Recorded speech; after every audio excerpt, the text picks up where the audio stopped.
I'm just waiting.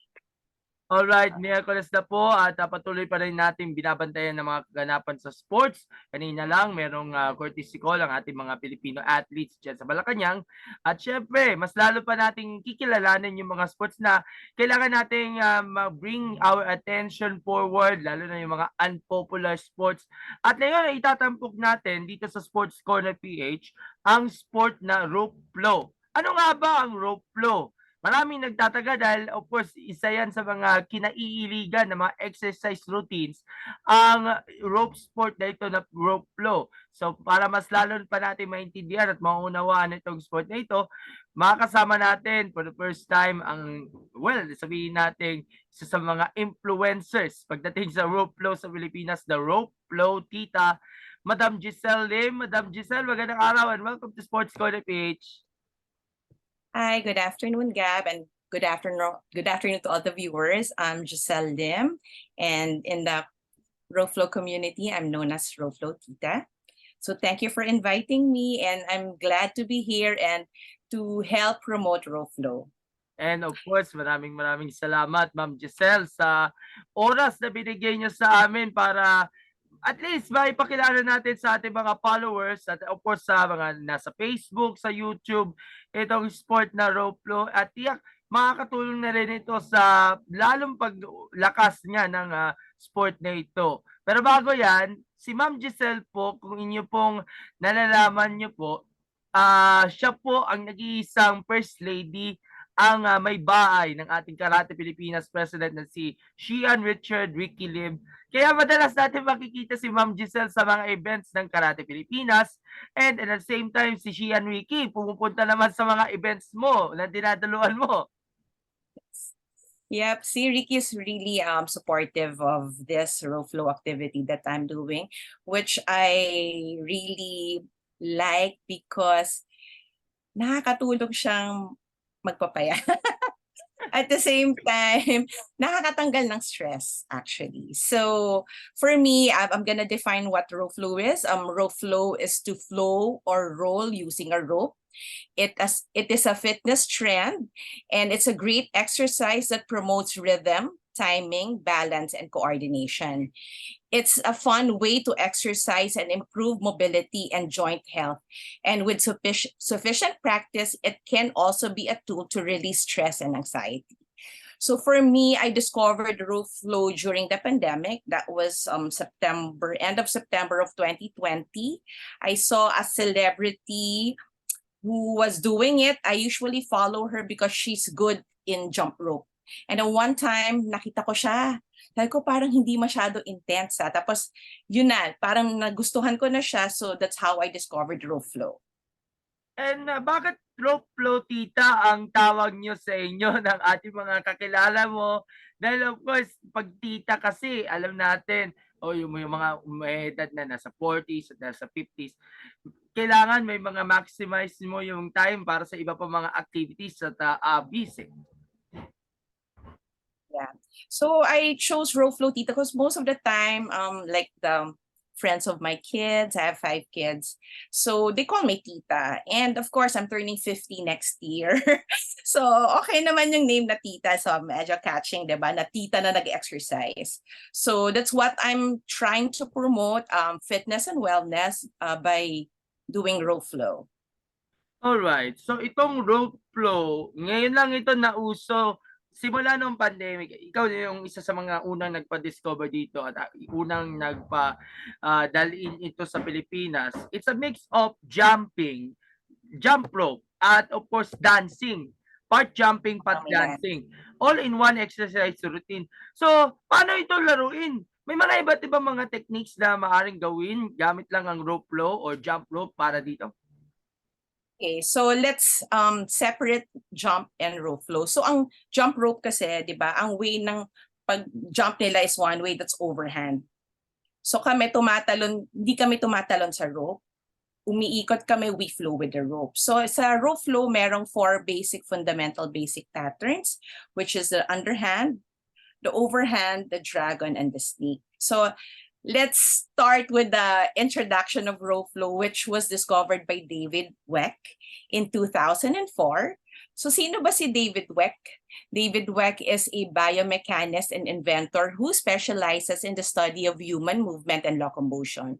So he created a training and performance system called the Weck method. So yung Weck method, actually, they're based in San Diego, and more on movement training yung dinidevelop ni David Weck. So David Weck also invented the Bosu ball. If you know the half moon ball that you see in the gym, David Weck was the one who invented that. And of course, Ropeflow. So mukhang recent ito na invento 2004 itong Ropeflow. 2004, correct. Pero it was really a hit during the pandemic.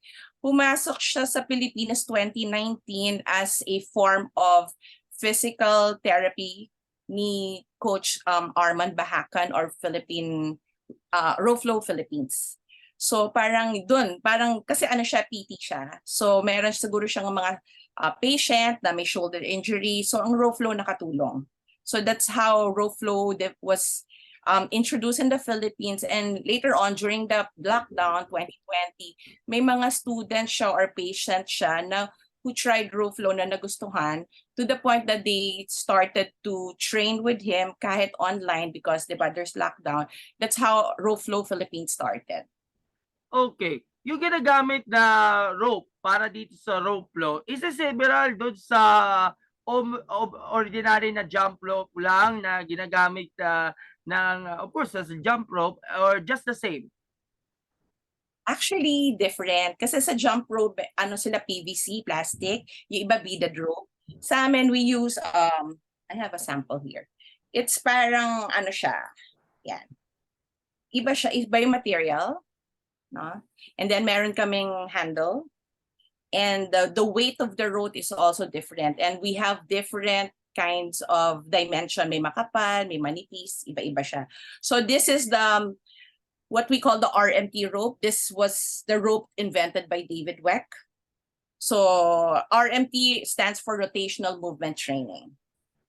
Okay, so magkaiba talaga yung sizes at dimensions nitong ginagamit na jump rope. Pero ano talaga yung pinaka-repair mo para sa inyo? Pepe, For me, what again? Sorry. yung pinaka-preference na ginagamit mo na rope para dito? I like to start with a heavy rope. So I have a 16 mm rope. So medyo makapal siya. Ang weight niya is around 650 grams. Meron din akong 1 kilo, depende. But I start with a heavy rope, and then kung magdi-drill ako ng pattern, I use my 14 mm rope. So 14 mm is around mga 500 grams, 450 to 500 grams. Tapos pag may gusto akong i-practice na pattern, I go with a light rope. Let's say that this is 12 mm, it's around 350 grams, para hindi masakit pag tinamaan ka when you like practice with it. And I'm sure yung ibang mga rope flow enthusiasts, may mga choices din sila sa mga ropes na ginagamit din nila every time na nagko-conduct nga ng mga rope flow routines or yung mga demos. Sabi nga natin, you need to get balance. Kailangan umikot-ikot. Wala yung, hindi yung katulad ng jump rope na kailangan nyo may tawid, tumalon doon sa rope. Alam natin, ang rope flow, pinagsamang jumping sa dancing. Kapag nilalaro ng jump rope, kombinasyon na ito ng jump rope sa kasayaw, as I mentioned earlier, para at least makatulong ito sa posture, maiwasan ng stress, mapalinaw ang thinking process, ang pag-iisip natin, and to get active. So what are the benefits na makatulong or the importance ng rope flow bilang isang exercise activity na maaari itong laruin kahit sino, bata man, matanda, o kumbaga para na rin sa buong pamilya na rin? Yeah, ang rope flow kasi, ang kagandahan nito, kunyari wala kang rope sa bahay, pwede kang gumamit ng jump rope, or pwede kung meron kang beach towel, pwede mong ikutin yung towel, tapos pwede kang mag-exercise pa rin. So yung rope flow kasi more on, ang tinuturo niya kasi is yung movement training mo na RMT, so rotational movement training. And then at the same time, meron kaming balance na we have the head over foot. So when you do a pattern, normally, kunyari underhand, so head over foot, kunyari nasa right side ka or nasa left side ka. So you do that. So ang benefit kasi niya is nadidevelop din yung timing mo. Tapos yung coordination ng katawan mo. Of course, your balance, di ba? Tapos yun, there's coordination already. So the left side and the right side of your brain is working because pinapractice niya both dominant and non-dominant side. Ayun. So On your personal part, meron ka ba mga benefits na nakuha mula dito sa rope flow, lalo na sa inyong pampapayat, and of course sa fitness, and even si Shian Ricky Lim na try na rin bukod pa sa pagja-jogging, kasi I remember no na-interview ko si Shian Ricky, nagja-jogging pa siya, naglalakad diyan sa Phil Sports Track Oval noon eh. So yun yung exercise kasi namin. So we do that walking around the village, or kung nandun siya sa ultra, he walks with the national or runs with the national team. Kami naman kasi during pandemic, yun nga, yung you have to do something. You have to move. So yung rope flow got my attention. And then, yun na nga, medyo nakapayat, correct, totoo yan, kasi continuous yung movement mo. Kahit 10 to 15 minutes a day, rope flow kasi is more on muscle memory. Like, kunyari, meron ka dinidrill na pattern. Kailangan mo siyang practicein ulit para maging comfortable ka by doing it. Kasi pag once mo lang ginawa, makakalimutan mo eh. So yung rope flow kasi may certain pattern siya. May certain movement na kailangan mo siyang aralin. Hindi lang siya basta-basta. Let's say, when you're doing an underhand, we set that as sa north side. Underhand, the movement is like clockwise, umiikot. Pero, pag tumingin ka, kunyari, north mo is underhand, ang opposite ng underhand is overhand, which is your south side. So, pag tumingin ka sa south, ang movement naman yun is going over. So, that's why it's overhand. So let's say this is I'll set this as my north. Ang ikot ng rope, clockwise, it's underhand, it's going under. Pag humarap ako sa'yo, yung ikot ng rope, isa pa rin. Pero pag humarap ako dito, iba na yung ikot ng rope. It's overhand already. Kita mo? So umiikot yung katawan mo, pero ang movement ng rope mo, isa lang. Pag humarap ako dito, underhand siya. Pag humarap ako dito sa kabila, overhand siya. So ang movement ng rope flow kasi, medyo talagang umiikot ka. So meron siyang yung mobility mo from underhand to overhand. Meron kami tinatawag na transition. So ito yung propeller na pwede kang, that's your east side or your west side, na pwede kang mag-transition from your underhand to going to overhand. So medyo malilito ka at first, but once you know the definition, which is called the cardinal law, meron kaming cardinal law sa rope flow, ang pag-ikot ng rope isa lang. Pero pag tumingin ka sa kanan mo, tumingin ka sa kaliwa mo, iba na ang tawag doon, underhand or overhand siya. Ayos. At siguro kung nagtataka po kayo, parang ito na rin ang pagbabalik ni Ma'am Gisselle sa sporting world, dahil of course rope flow ang kanyang ilig niya sa sport, dahil noon pa man active na siya sa sports. Even your husband, kasi nag-gold medal siya sa SEA Games sa karate.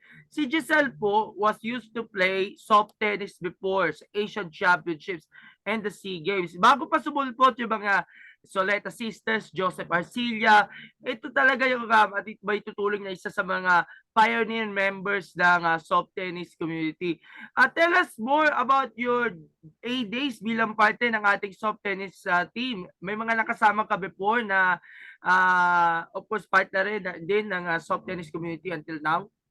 Actually, soft tennis team came from lawn tennis. So I used to play lawn tennis.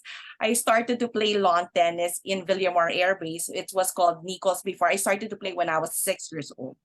So when I came to 8, nag-join na ako ng mga tournament ng 8 years old. So meron silang category na 10 and under. That's unisex. So ang mga nakakalaro ko doon yung mga naging champion ng mga 18 above that time, no? So yung 10 and below, I started to play. And then pagdating ko ng high school, medyo nag-stop ako ng training ng tennis. And then when I was in college, I was back again playing tennis. And this is how I met my teammates who were in soft tennis. So nandun si Josephine Paguyo, si DJ Dorothy Jane Suarez, and si Joanne Gonzalez. So we were like, kami talaga yung unang mga girls sa soft tennis. Tapos sa boys team naman, sa men's team, we have si Coach Pitek, now actually coach sila ngayon sa soft tennis team. So Coach Pitek, tapos si Coach Bong Paguyo is also there, Coach Michael is also there, and then of course si Coach Divine are all like part of the national team when I was with the team. Okay, so nakasabay nyo rin pala yung mga soft tennis players na ngayon ay coaches na sa national team. What a small word, ika nga. Pero ano ba yung mga pinaka-memorable moments na nakasama mo yung soft tennis team before? Actually, we competed. Yung pinakamagandang memory for me, soft tennis, was the 1994 Asian Games in Hiroshima. So that was the 94th. Basta yung experience na yun was really one of a kind. Yung national team was really close. Nasa ano kami, Athletes Village. And then of course, yung dining area nila, oh my God, the food was overwhelming, ang dami. And then syempre, meron mga iba-iba, iba-ibang countries na nandoon na alam mo, nakikilala mo, nakaka-compete mo, pero pagdating mo kasi sa laro, iba na eh, di ba? Pag competition itself, nagzo-zone ka, parang wala ka nakikita pag naglalaro ka. But you know, last Friday, I had a rope flow activity with Philippine Sports Commission, with Com Fritz, and si Bongko. So, and some of the staff of PSC tried rope flow. So last Friday we did that. And then I went to the tennis court and met with the soft tennis national team.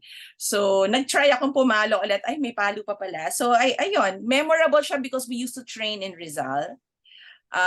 Sobrang ginanahan ako ulit maglaro, kaya nagpaalam na ako kay Sir Ricky. Sabi ko, oh, gusto ko ulit maglaro because there's gonna be a tournament next year in Japan, February, na soft tennis na age group. I mean, yung age level is 50 below and 50 above. So pwedeng singles and doubles. So we're trying to form a team na baka for next year we're preparing. So I'll start training soft tennis. I'm excited. And yun, good luck sa akin kung kakayanin ko pa. But kaya yan. Oo nga, taabangan ka namin muli kang pumalo para sa bayan para doon sa soft tennis. But balik tayo sa rope flow muna. Mukhang marami kang collection ng rope flow na ginagamit since nung nag-umpisa kami mag-discover ng pandemic. At of course, yung iba, sinishare nyo naman sa iba pang mga grupo at iba pang mga nagdanais na matuto mag-rope flow. Correct. Ang tawag sa rope na ginagamit namin is flow rope. So babalik mo lang yung flow rope siya. Yung flow rope, I have more than 150 now in my collection. When in my first year, I only have 50. Sabi ko, tama na. But, you know, I've been like collecting and I've tried different ropes from different countries, from different suppliers, locally and internationally. Good thing about rope flow, marami na siyang supplier dito sa Pilipinas. Marami kayong pagpipilian. And of course, when the community was starting, I used to donate ropes sa mga iba-ibang community para pag nagfo-flow meet sila, meron silang papahiram na rope or meron silang papagamit na rope sa ibang gusto mag-try. So what I'm promoting right now is fitness and wellness for all ages. And last weekend, we had a jump rope and rope flow event in SM City, Tanza. And this weekend, we'll have another event at SM City, Tanza. It's rope flow Cavite naman grand meet. So in that grand meet this coming Saturday, I'm inviting all of you. There are a lot of flomies. We call ourselves flomies, yung mga nagro-rope flow, coming over to support the event. So makikita niyo yung mga iba-ibang flomies from different communities who will be there to support and of course, para makasama nyo at makilala nyo rin po sila. And of course, nabanggit mo kanina may mga events ka na inorganize. At mukhang marami-rami ang dumagsa doon, lalo na yung isang event doon sa SM MOA. That was before yung sa karate ni Shi and Ricky. Mukhang kahit makikita mo yung rope flow events sa mga malls, talaga naman dadagsayin ka ng tao. And of course, nakipag-partner ka na rin sa iba pa mga organizations, let's say, sa PJRA, ni Sir Noel Agra, and of course, yung PSC, Commissioner Bongko and Commissioner Pitts Gaston. At mukhang ginanahan yung mga commissioners na matuto mag-rope flow eh. Actually, I met like si Walter, si Com Wawit. I met him during the Philippine Sports Expo and I gave him a rope, pati yung wife niya, si Joanne. So that time kasi he was supposed to try, but yung wife niya na lang during that time kasi he was out of the country. But of course, I want all the commissioners to discover what rope flow is so that it can also benefit them, yung mga katrabaho nila. At the same time, pwede rin siya maging parang cross-training for other sports. So I think I've talked to VP Gerald Cañete. We'll try rope flow for our knees. Of course, we'll try rope flow for karate. And I've talked to the coaches with soft tennis. They're gonna try rope flow also. So yung rope flow, para makita nila yung benefit ng rope flow dun sa mga athletes nila. Tapos baka mas gumanda pa yung movement nila, mas gumanda pa yung galaw nila sa kanya-kanyang mga sport. It's gonna be a great help niya to promote na rin sa iba pang mga NSAs para magamit sa cross-training ng mga athletes itong rope flow. So ano yung ini-envision mo sa sport na alam natin, ngayon pa lang nagpapakilala during the pandemic, but prior to that, 2019, nag-umpisa ito. Pero look at now, sa mga events pa lang, mukhang marami yan nagte-take interest to do that. Actually, maraming interested, especially yung mga ka-age ko or may mayroong mga knee injuries na, they can't jump. So ang option is for them to do rope flow. So one of the celebrity na mga naturuan ko is, if you know Tim Yap, he's one of the influencer. He tried rope flow already. Isang beauty queen, dalawa na pala. So yung isa 2014 Miss Earth, Jamie Harrell also tried rope flow. So nagkaroon kami ng one-on-one session with Jamie Harrell nga pala, baka pwede nating ituruan yung boyfriend niya, si Governor Manotok. No? Yes, oo. So, actually, may plan kami to go to Ilocos to do may activities. Nagkaroon na sila ng activities doon actually. So, marami pang, like kung kilala niyo po si Carla or si Rica Paralejo. So she's really good in jumping, but one time she had a knee injury and then I saw her do rope flow using her jump rope and then pinadalan ko siya ng flow rope. So yun, nakatulong din sa movement. So yung pag napapansin ko lang yung mga nagjo-jump rope, ang bilis nilang matutong mag-rope flow. And then pag nakikita mo sila nag-rope flow, gumaganda rin yung movement nila sa jump rope. Kasi nakakaikot na sila. Usually jump, 'di ba? Isang movement ka lang, overhand ka. Pero ngayon umiikot na sila. So maganda na yung turns nila. So nagre-reach out din ako and I support also the jump community because yung mga nagro-rope flow galing rin sa jump community. So marami talagang jumpers na nagro-rope flow na rin ngayon. So masaya yung parang nagpa-plan kami ni Coach Noel ng hybrid event for rope flow and jump rope. Yeah, malapit na yon. Basta isang big event pag-uusapan namin. But, we started last week. Yun nga, parang test event yan for Cavite. And all Cavite SM malls are supporting our fitness and wellness activities like rope flow. So it's gonna be a regular activity, like siguro monthly yan, that will have rope flow activities and meetups in malls. Speaking of activities, ano ba yung iba pa mga abangan natin from you with regards sa rope flow promotion sa bansa natin? Rope flow will be part or will be offered in Gold's Gym. So we'll start with Ayala Malls, the 30th mall. Magkakaroon na ng schedule for rope flow doon. We started 2 weeks ago, nagkaroon kami ng test event. And overwhelming naman yung response kasi may mga nag-i-inquire na mga members ng Gold's Gym. And of course, we're having another flow meet with Rope Flow Batangas. It's gonna be next month. We're planning another flow meet naman in Batangas. So ginagawa namin not just like, certain parts in Manila or in Cavite. Rope flow will be nationwide naman. Actually, that started a year ago, 2 years ago, that we have different rope flow activities in SM malls. And I'm proud to say that SM is supporting rope flow. And yun na nga because of the program ng fitness and wellness. Alright, lastly, para matapos na tong magandang usapan natin. I'm sure marami pa tayong mga makukuhang information. What are your advice na maaari nating i-partake from you sa mga manonood o makakaunawa dyan sa, well, sabihin natin nagpapasikat o nag improve pang rope flow na sport and exercise routine? Okay. I really recommend for you guys to try Ropeflow. It's different. At first, of course, medyo mahirap because yung left side and right side nyo po mapapractice kahit mag one-hand drill kayo. But, practice makes perfect. And Ropeflow is more on muscle memory. If you try to do it every day, kahit 10 minutes lang, you'll feel comfortable doing the flow.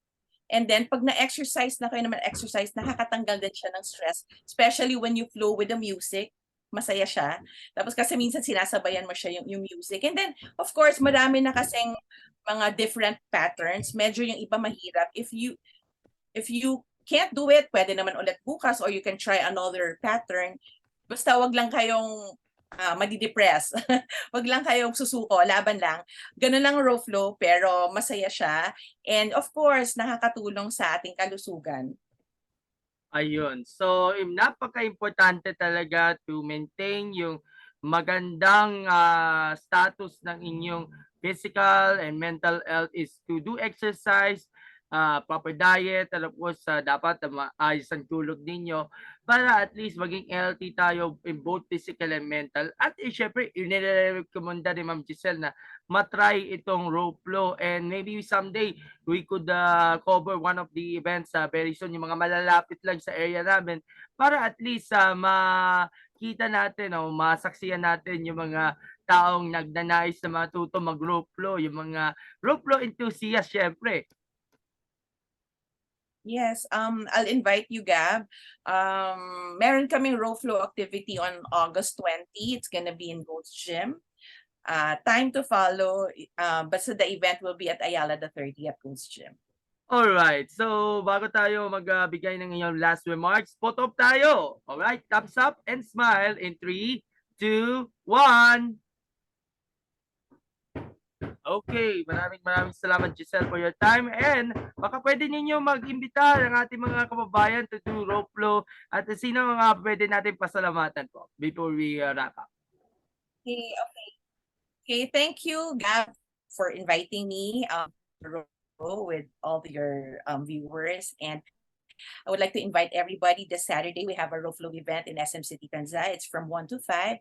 I hope you guys can drop by and look for me, and then I'll let you try rope flow. Madami po akong dalang extra ropes para po i-share sa inyo para matry nyo. Alright, and yung social media natin, saan ka nila pa-follow? You can follow me in IG and Facebook. It's called Ropeflowtita. Alright, and of course, good luck nga pala sa inyong mission na bumalik ka na sa soft tennis dahil alam ko unti-unti ka nang nagpapalakas ka muli at magte-training ka ulit para dito sa darating na mga international competitions sa ilalap. At of course, with this interview, marami tayong nakuha ng mga mahalagang information about sa rope flow na makakatulong ito para sa ating mga viewers na matry, masubukan niya itong rope flow para ma-maintain ang inyong fitness at of course yung wellness regimen nila para mas maging healthy at mas maging active tayong mga Pinoy sa iba't ibang sports na pwede nating laruan. So again, we'll see you around Ma'am Giselle, and salamat sa inyong pagkakataon na makausap ka namin dito sa Sports Corner PH. Maraming salamat po and bye-bye. God bless. Thank you. See you.